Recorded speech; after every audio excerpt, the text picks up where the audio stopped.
Y como les anticipamos, aquí tenemos en nuestro espacio a Claudia Rita Abreu. Ella es candidata del Partido de la Liberación Dominicana, candidata a diputada por la circunscripción número 1 del Distrito Nacional. Óigase bien, la circunscripción más reñida, más diputada y la más difícil de ganar. Buenas tardes, bienvenida.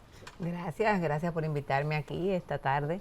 Y bueno, sí, eso tenemos la fama, ¿verdad? Los que estamos, los capitaleños aquí de esta circunscripción, que somos los más difíciles. Sí, es la plaza más codiciada. No sé por qué será tan codiciada, pero sí tiene esa fama ya de ser una plaza complicada. Quizás porque es la metrópolis, hay una metrópolis, se vive en un ambiente ya muy citadino, de muchos rush. Ya la vida quizás que yo conocí cuando muy pequeña, que era mucho más relajada, la gente salía de los trabajos a las 2, a las 3 de la tarde. Me recuerdo haber caminado mucho por Ciudad Nueva, por El Conde, con mi padre, con mi madre. O sea, ahora no se vive así, ahora se vive realmente de una forma estresante. Hay muchos problemas en nuestra comunidad, no nos conocemos los vecinos. Tú tienes un edificio ahí, muy poca gente tú la conoces. A veces vives en un espacio hasta de 3 y 4 casas y tampoco la gente ya no tiene tiempo para compartir. Aunque sí hay núcleos y barrios que son más vulnerables, que ya sí se vive en una comunidad distinta. Entonces, en una misma circunscripción están esos contrastes. Claudia Rita, ustedes y principalmente los que aspiran tanto por el Distrito Nacional como por la provincia de Santo Domingo tienen un gran reto que se ha visto evidenciado con los últimos fenómenos naturales que han ocurrido y que lamentablemente han arrebatado vidas humanas, se han convertido en verdaderas catástrofes nacionales. Tenemos la más reciente del sábado pasado y tenemos la de hace un año, que fue justamente en noviembre, pero del año pasado. A medida que el cambio climático se va haciendo más fuerte, los fenómenos naturales nos golpean con más inclemencia y son menos predecibles, y nuestro sistema de capacidad y respuesta se hace entonces cada vez más vulnerable. Necesitamos leyes que organicen de una mejor manera la ciudad para poder dar una respuesta más eficiente ante la llegada de estos fenómenos naturales que evidentemente son inevitables. Bueno, mira, así es. Yo creo que de cierta manera nosotros estamos hasta sobrelegislados en algún sentido, porque tenemos muchas leyes que entonces no se cumplen. Pero además, respecto a lo que es el tema de la emergencia y lo que ha pasado en los noviembres, incluso escribí el lunes pasado, escribí un artículo al respecto, porque es increíble cómo yo veo que nosotros como que no estamos aprendiendo de las experiencias. Quizás estamos pensando de manera coherente y cuando tú vienes a ver se está manejando eso con incoherencia a propósito, porque luego tú misma mencionabas, ¿cómo va a ser posible que con la experiencia que tuvimos en noviembre pasado nos vuelvan a pasar más desgracias? Y diremos, bueno, no podemos controlar de qué magnitud vendrán los fenómenos atmosféricos. Lo que sí podemos es aprender de la experiencia y decir, bueno, el cambio climático es un hecho. Nosotros estamos en una zona, en el hemisferio, donde somos propensos a que nos pasen este tipo de situaciones y desgracias. Nosotros tenemos que hacer una ciudad que permita que esto pase sin mayores daños, por muchísimas razones. Hay ciudades, por ejemplo, como Venecia, que se inundó y así ha vivido por siglos. Y eso se mantiene con un control, o sea, ellos adecuaron su vida a estar por debajo del nivel del mar. Hay otras ciudades, por ejemplo, como Ámsterdam, que está llena de canales y que también mantienen una vida acorde a las circunstancias que tienen. Nosotros estamos frente al Mar Caribe. Nosotros estamos en la ruta de los huracanes. Nosotros no podemos continuar con una situación de búsqueda de culpables, que en eso tenemos 3 años también, porque eso es una nueva moda que se ha impuesto en República Dominicana. Todos los países y las ciudades tienen infraestructuras que son parte de la ciudad. Y cuando eso sucede, que hacen un puente, por ejemplo, muy importante, algunas que son obras maravillosas de la ingeniería, son puentes que tienen un sistema de cuidado y personas que se levantan de su casa porque su trabajo es cuidar ese puente, su trabajo diario, revisar cómo va la presión del puente, cómo está supervisando, así como está quizás una persona que trabaja en el área de seguridad viendo todos esos monitores, pues de la misma manera se va y se trabaja en función al mantenimiento de sus puentes. Las obras son un tema de mantenimiento y realmente es importante nosotros los dominicanos y dominicanas entender que el mantenimiento es importante. Yo a veces incluso he reflexionado y he pensado, caramba, quizás luego de la experiencia de noviembre y luego que tuvimos otra experiencia más reciente, que hubo una tormenta, que yo vi que las autoridades realmente reaccionaron de mejor manera que la de noviembre, que fue un poquito más, vamos a decir, inesperada. Entiendo que para esta ocasión volvieron y soltaron. Entonces yo digo, pero cuidado si es que se le saca mejor capital político a mejor trabajar en cuanto a las víctimas y no a la prevención. Quizá la prevención nosotros como ciudadanía no le damos importancia en el sentido de que, bueno, entendemos que las cosas no pasan porque no pasaron. O sea, no se le da nunca pues la importancia a aquella persona que se ocupó antes de ir a vaciar el drenaje, de ir a los barrios donde hay cañadas, a sacar toda esa basura de ahí, de hacer una serie de medidas que a veces quizás eso parece ser que ahora en el ideario de algunos políticos entiendo yo que quizás es que eso no deje votos. Entonces, porque, lo digo así, porque yo estoy tratando de ser razonable, pero a veces digo, caramba, pero quizás yo lo que estoy haciendo es razonable ante situaciones que no tienen raciocinio alguno. Por ejemplo, mira lo mal que le cayó a la población el hecho de que el director del COE sale y dice que tiene una boda de su hijo. Entonces ahora yo me quedo pensando, yo pensaba que la boda era hasta fuera del país, porque para mí lo más lógico era precisamente, como le tocó en medio de una tormenta, era suspender la boda, porque tú te imaginas que un invitado o un empleado que esté trabajando en esa boda le haya pasado cualquier cosa o hasta perdido la vida en el camino a ese evento.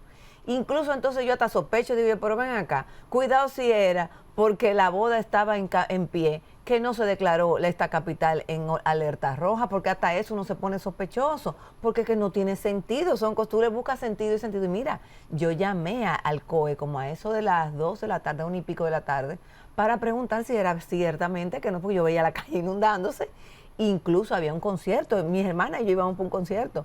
Y yo decía, pero señor doctor, ¿cómo no ustedes están pensando en concierto con esto que está pasando? Y yo estoy viendo las imágenes y viendo el clima. Y dije, no. Y pregunté y me dice, no, que todavía estamos en amarillo. Yo decía, pero por menos que esto, nosotros estamos en alerta roja. La alerta roja llegó tarde. Por lo menos debió declararse no laborable. Claro que sí. Entonces, por ejemplo, esas muertes lamentables, óyeme, ese video a mí me devastó porque se tomó esa imagen ahí mismito. Y yo pensé, ay Dios mío, o sea, eso le pudo haber pasado a cualquiera de nosotros. Y yo creo que se hubiese evitado sencillamente con impedir el paso, porque ya los muros estaban echando agua. Se hubiese caído la pared, pero no hubiese matado a nadie. Entonces es distinto, se cayó la pared, entonces tú empiezas a discutir con el tema de los muros y eso, pero no hay víctimas. Entonces yo creo que, bueno, aquí quedan muchas cosas por hacer y muchas leyes que revisar. Por ejemplo, tenemos la ley de residuos sólidos, que es importante nosotros tomarlo en cuenta, el tema del plástico. Creo que hubo un río en la parte este del país, si no me equivoco, por la Romana, ¿no fue? Que subió ese río y cuando bajó se quedó esa cantidad de plástico terrible, que nosotros tenemos que buscar una manera realmente de que el empresario le dé continuidad a la responsabilidad del plástico en la República Dominicana, a la responsabilidad extendida del producto, y nosotros realmente educarnos y apoyar incluso hasta desde el mismo Congreso a las cosas que hagan falta en temas municipales, porque por ejemplo aquí se le ha quitado muchos recursos a la municipalidad.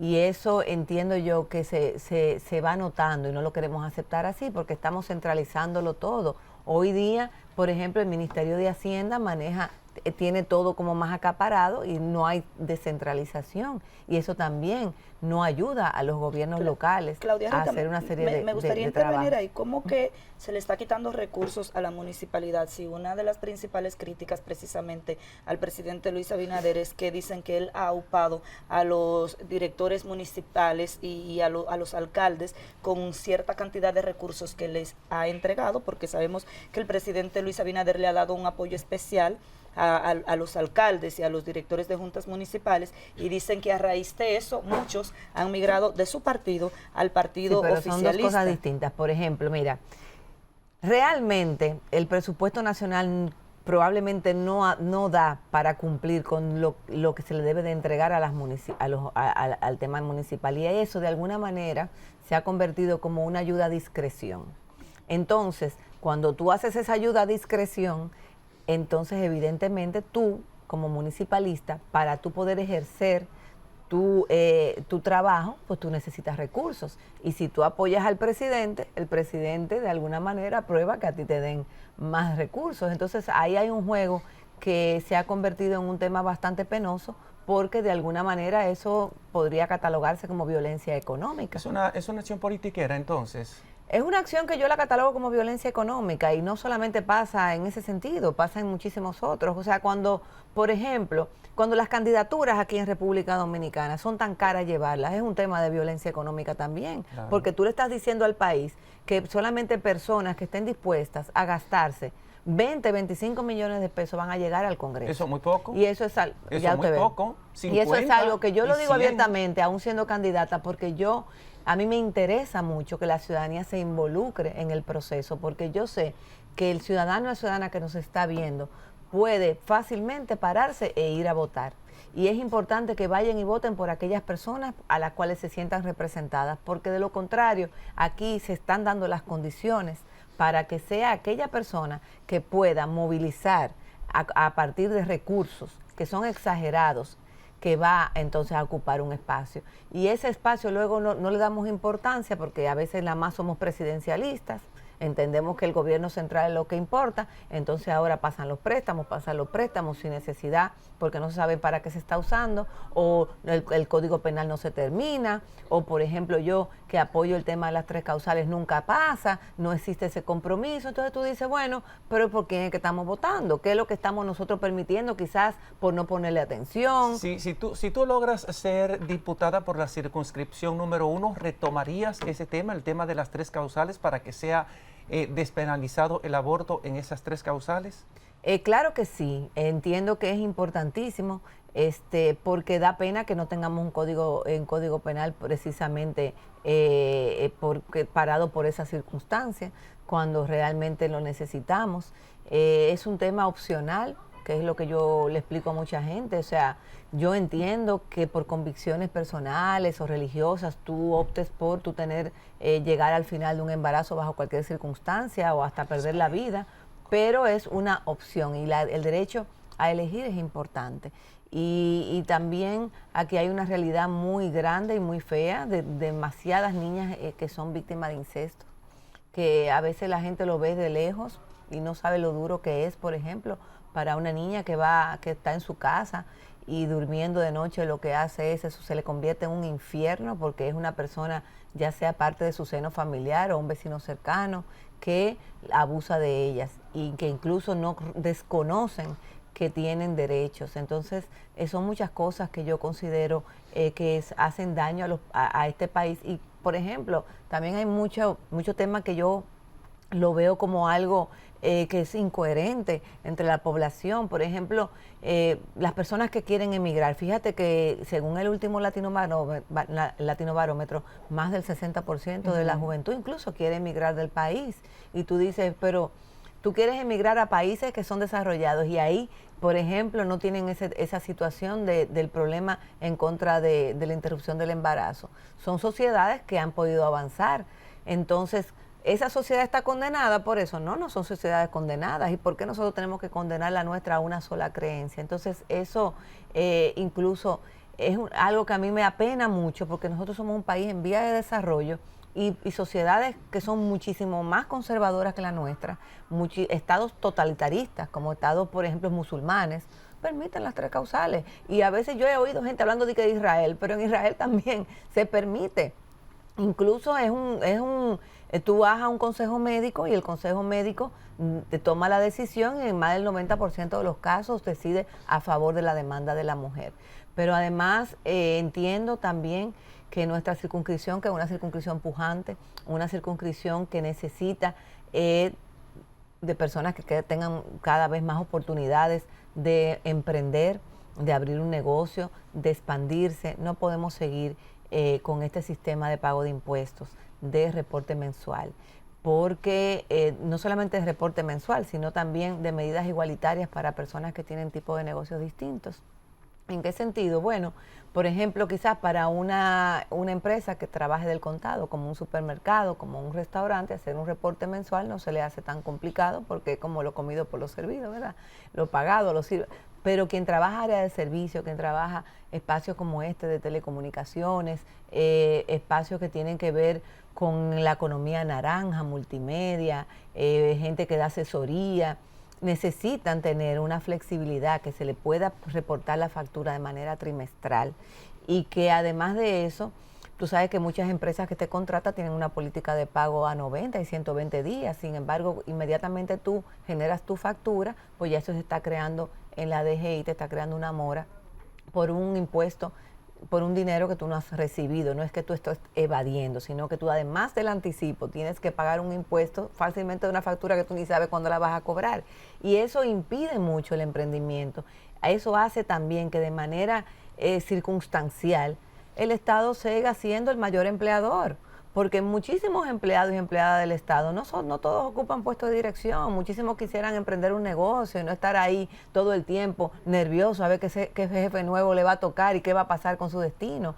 Y también se hacen muchas propuestas sobre el primer empleo, pero qué incentivo tienen las personas para tú ir contratando personas, contratando empleomanía, cuando una factura no la has podido pagar porque no la has cobrado, también te va generando una mora en la TCS. O sea, aquí hay muchas cosas que tenemos que revisar y tener un pensamiento con una mentalidad de principio de equidad para que los sectores se equilibren, para que las medidas igualitarias no sean en beneficio nada más de un grupo, sino que también, y en detrimento de otros, sino que sean con algunos ajustes según el espacio donde tú te desarrollas económicamente. Yo creo que esas son de las cosas que a mí me interesa mucho, y el tema de la seguridad social, el tema del cuidado al envejeciente, porque las personas aquí se jubilan, pero entonces ganan menos y pagan la misma cantidad de dinero por las medicinas, por las entradas al teatro, por el transporte y por otros muchísimos servicios que pudiesen estar pagando menos.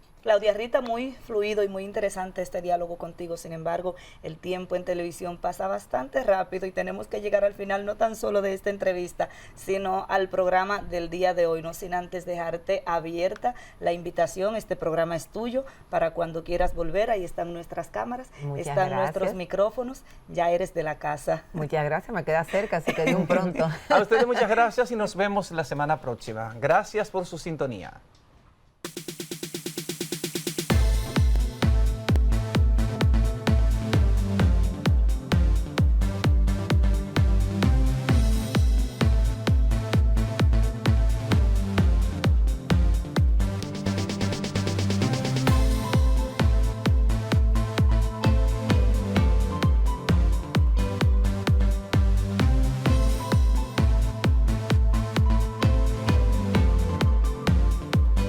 Aquí José Tomás.